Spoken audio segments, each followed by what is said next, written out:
ಹಳೆ ದ್ವೇಷದ ಹಿನ್ನೆಲೆಯಲ್ಲಿ ಹಸುವಿನ ಶೆಡ್ ಅಥವಾ ಹಸುವಿನ ಕೊಟ್ಟಿಗೆ ಅದನ್ನು ನೆಲಸಮ ಮಾಡಿದರೆ ದುಷ್ಕರ್ಮಿಗಳು. ಕೋಲಾರದ ಸುದ್ದಿ. ಹಳೆ ದ್ವೇಷದ ಹಿನ್ನೆಲೆಯಲ್ಲಿ ಶೆಡ್ಡನ್ನು ನೆಲಸಮಗೊಳಿಸಿ ಅಟ್ಟಹಾಸ ಮೆರೆದಿದ್ದಾರೆ. ಆಮೇಲೆ ಶೆಡ್ನಲ್ಲೇ ಇತ್ತಂತೆ ಪಾಪ ಹಸುನ ಅಲ್ಲೇ ಕಟ್ಟಿ ಹಾಕಿದ್ರಂತೆ. ಹಸುವಿಗೆ ಗಂಭೀರ ಸ್ವರೂಪದ ಗಾಯ ಆಗಿದೆ. ಕೋಲಾರ ಜಿಲ್ಲೆ ಮಾಲೂರಿನ ಗೊಲ್ಲಪೇಟೆ ಗ್ರಾಮದಲ್ಲಿ ನಡೆದಿರೋ ಘಟನೆ. ಅಮೀರ್ ಜಾನ್ ಎಂಬುವರಿಗೆ ಸೇರಿದ ಹಸು ಮತ್ತು ಶೆಡ್ ನೆಲಸಮ ಆಗಿದೆ. ಸಂಬಂಧಿಕರು ಹಾಗೂ ಗ್ರಾಮ ಪಂಚಾಯತ್ ಸದಸ್ಯ ಮುಬಾರಕ್ ಕೃತ್ಯ ಮಾಡಿರೋ ಆರೋಪವನ್ನು ಮಾಡಿದ್ದಾರೆ. ಆಮೇಲೆ ಮಾಸ್ತಿ ಪೊಲೀಸ್ ಠಾಣೆಯಲ್ಲಿ ದೂರು ಮತ್ತು ಪ್ರತಿದೂರು ಎರಡೂ ಕೂಡ ದಾಖಲಾಗಿದೆ. ಯಾರು ಏನೇ ಕಿತ್ತಾಟ ಮಾಡ್ಕೊಳ್ಳಿ, ಮನುಷ್ಯನ ನಡುವೆನೇ ವೈಮನಸ್ ಬೇಡ ಅಂತಾರೆ. ಪ್ರಾಣಿಗಳ ಮೇಲೆ ಯಾಕೆ ಕೋಪ? ಆ ಮೂಕ ಜೀವಿಗಳೇನು ಮಾಡಿವೆ ನೋಡಿ. ಅದೇ ಕೊಟ್ಟಿಗೆ ನಾನು ಹೇಳ್ತಾ ಇದ್ದಿದ್ದು, ಶೆಡ್ ಅಂತ ಹೇಳ್ತಾರೆ, ಕೊಟ್ಟಿಗೆ. ಆ ಕೊಟ್ಟಿಗೆನೂ ನೆಲಸಮ ಮಾಡಿದ್ದಾರೆ. ಆ ಕೊಟ್ಟಿಗೆ ನೆಲಸಮ ಮಾಡಬೇಕಾದ್ರೆ ಹಸು ಮೇಲೆ ಬಿದ್ದು ಅದು ಗಂಭೀರವಾಗಿ ಗಾಯವಾಗಿದೆ ಪಾಪ. ಅದಕ್ಕೂ ನೀನ್ ಪೂಜೆ ಎಲ್ಲ ಮಾಡಬಾರ್ದು, ಸೂಫಿಸಮ್ ನಮ್ಗೆ ಬಂದಿಲ್ಲ ಅಂತ ಇದು ಮನ್ಸಿನಲ್ಲಿ ಇಟ್ಕೊಂಡು ನಮ್ಗೆ ತುಂಬಾ ತೊಂದರೆ ಕೊಡ್ತಾ ಇದ್ದಾರೆ ಸರ್.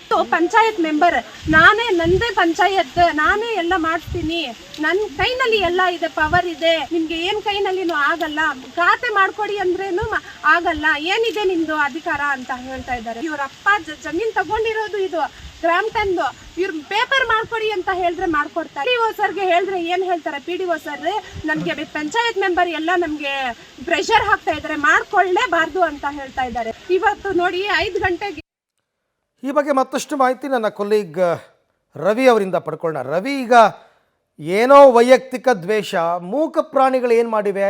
ಆ ಶೆಡ್ಡನ್ನು ಯಾಕೆ ಕೆಡವಕ್ಕೆ ಹೋಗಿದ್ದು? ಯಾರೀತ, ಏನಿತನ ಹಿನ್ನೆಲೆ ಅಂತ ಈ ಒಂದು ಘಟನೆ ನಡೆದಿರ್ತಕ್ಕಂಥದ್ದು. ಅಂದ್ರೆ ಕಳೆದ ರಾತ್ರಿ ಹಸುವನ್ನ ಕಟ್ಟಾಕಿದ್ದಂತ ಈ ಸಂದರ್ಭದಲ್ಲಿ ಶೆಡ್ ಅನ್ನ ರಾತ್ರೋರಾತ್ರಿ ತೆರವುಗೊಳಿಸೋದಕ್ಕೆ ಮುಂದಾಗಿರ್ತಾರೆ. ಅಂದ್ರೆ ಇದು ವಿವಾದಿತ ಶೆಡ್ ಆಗಿರುತ್ತೆ ಇಬ್ಬರ ಮಧ್ಯೆ. ಅಂದ್ರೆ ಗ್ರಾಮ ಪಂಚಾಯತಿ ಸದಸ್ಯ ಮುಬಾರಕ್ ಜೊತೆಗೆ ಏನು ಅಮೀರ್ ಜಾನ್ ಎಂಬವರಿಗೆ ಸೇರಿದಂತ ಹಸು ಇದಾಗಿರ್ತಕ್ಕಂಥದ್ದು. ಈ ಹಸು ಅಮೀರ್ ಜಾನ್ ಮತ್ತೆ ಮುಬಾರಕ್ ಅನ್ನೋರಿಗೆ ಇದು ಶೆಡ್ಡಿನ ಮಧ್ಯೆ ವಿವಾದ ಇರುತ್ತೆ. ಆ ಸಂದರ್ಭದಲ್ಲಿ ಶೆಡ್ ಅನ್ನ ಧ್ವಂಸಗೊಳಿಸಿರ್ತಕ್ಕಂಥದ್ದು. ಅದು ಧ್ವಂಸಗೊಳಿಸಿದಂತ ಸಂದರ್ಭದಲ್ಲಿ ಹಸುವಿನ ಮೇಲೆ ಬಿದ್ದು ಹಸುವಿಗೆ ಗಾಯ ಆಗಿರ್ತಕ್ಕಂಥದ್ದು. ತೀವ್ರ ಗಾಯ ಆದ ಪರಿಣಾಮ ಈಗಾಗಲೇ ಹಸು ನರಳಾಡ್ತಾ ಇರ್ತಕ್ಕಂಥ ದೃಶ್ಯಗಳು ಈಗಾಗಲೇ ಮನ ಕಲುಕುವಂತಿರ್ತಕ್ಕಂಥದ್ದು. ಈ ನೆಲೆಯಲ್ಲಿ ಈಗಾಗಲೇ ಏನು ಮಾಸ್ತಿ ಪೊಲೀಸ್ ಠಾಣೆಯಲ್ಲಿ ಕೂಡ ಪ್ರಕರಣ ದಾಖಲು ಮಾಡ್ಕೊಂಡು ಈಗಾಗಲೇ ಪೊಲೀಸರು ತನಿಖೆಯನ್ನ ಕೈಗೊಂಡಿರ್ತಕ್ಕಂಥದ್ದು. ಆದ್ರೂ ಕೂಡ ಏನು ಈ ಒಂದು ಹಸುವಿನ ನರಳಾಟ ಜೊತೆಗೆ ರಾತ್ರೋರಾತ್ರಿ ಶೆಡ್ ಅನ್ನ ತೆರವುಗೊಳಿಸಿರ್ತಕ್ಕಂಥದ್ದು ನಿಜಕ್ಕೂ ಒಂದು ರೀತಿಯ ಮುಬಾರಕ್ ಅಂದ್ರೆ ಗ್ರಾಮ ಪಂಚಾಯತಿ ಸದಸ್ಯ ಮುಬಾರಕ್ ವಿರುದ್ಧ ಸ್ಥಳೀಯರು ಕೂಡ ಆಕ್ರೋಶವನ್ನ ವ್ಯಕ್ತಪಡಿಸಿರ್ತಕ್ಕಂಥದ್ದು. ಏನೇ ಇದ್ರೂ ಕೂಡ ಹಸುವಿಗೆ ಗಾಯ ಆಗಿರ್ತಕ್ಕಂಥದ್ದು, ಹಸುವಿನ ನರಳಾಟ ನೋಡಿದಂತ ಜನರು ಕೂಡ ಮುಬಾರಕ್ ವಿರುದ್ಧ ಆಕ್ರೋಶವನ್ನ ಹೊರ ಹಾಕಿರ್ತಕ್ಕಂಥದ್ದು. Arvind. Okay Ravi, thank you. ತಮ್ಮೆಲ್ಲ ಮಾಹಿತಿಗಾಗಿ ಧನ್ಯವಾದ.